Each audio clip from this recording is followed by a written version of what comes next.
وہ کسی وسیلے کا محتاج نہیں ہے، وسیلے کو پسند کرتا ہے، پر وسیلے کا محتاج وہ بغیر وسیلے کے بھی دے دیتا ہے۔ ہر آدمی ماں باپ کے ذریعے پیدا ہوتا ہے، اگر پیدا کرنا چاہے تو جناب عیسیٰ کو بغیر باپ کے پیدا کر دیتا ہے، اگر پیدا کرنا چاہے تو حضرت آدم کو بغیر ماں اور باپ کے پیدا کر دیتا ہے۔ جب یقین رکھیں، یقین، قرآن مجید پڑھیے، حضرت موسیٰ علیہ السلام فرعون کے دربار میں کھڑے ہیں، چاروں جانب دشمن ہی دشمن ہے، جادوگر آ گئے، انہوں نے سانپ چھوڑے، حضرت موسیٰ کے ہاتھ میں ڈنڈا تھا۔ حضرت موسیٰ کہتے ہیں یا اللہ کیا کروں؟ تو اللہ تعالیٰ نے فرمایا اپنا سانپ پھینک دو۔ کہنا چاہیے تھا نا کہ یا اللہ ایک ہی تو شے ہے، اتنے سانپ ہے، بچانے کے لیے ڈنڈا ہے، وہ پھینک دوں؟ ڈنڈا پھینکا جاتا ہے، سانپ کو دیکھ کر کے قابو کیا جاتا ہے۔ یہ میرا اور آپ کا ذوق ہے نا، لیکن انبیاء کرام کا انداز ملاحظہ کیجئے میرے عزیزو۔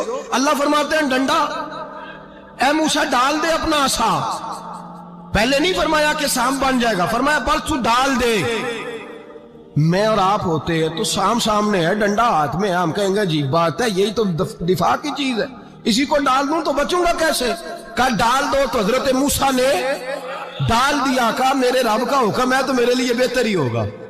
اللہ فرماتے ہیں جب موسیٰ نے ڈالا تو میں نے اس ڈنڈے کو، اس عصا کو اژدہا بنا دیا۔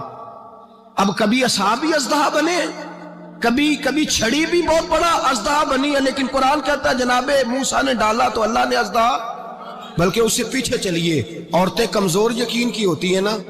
جناب موسیٰ پیدا ہوئے تو اللہ فرماتے ہیں میں نے موسیٰ کی ماں کے دل میں بات ڈالی، ماں کے دل میں، صندوق میں ڈال کے تو اس کو دریا میں بہا دے۔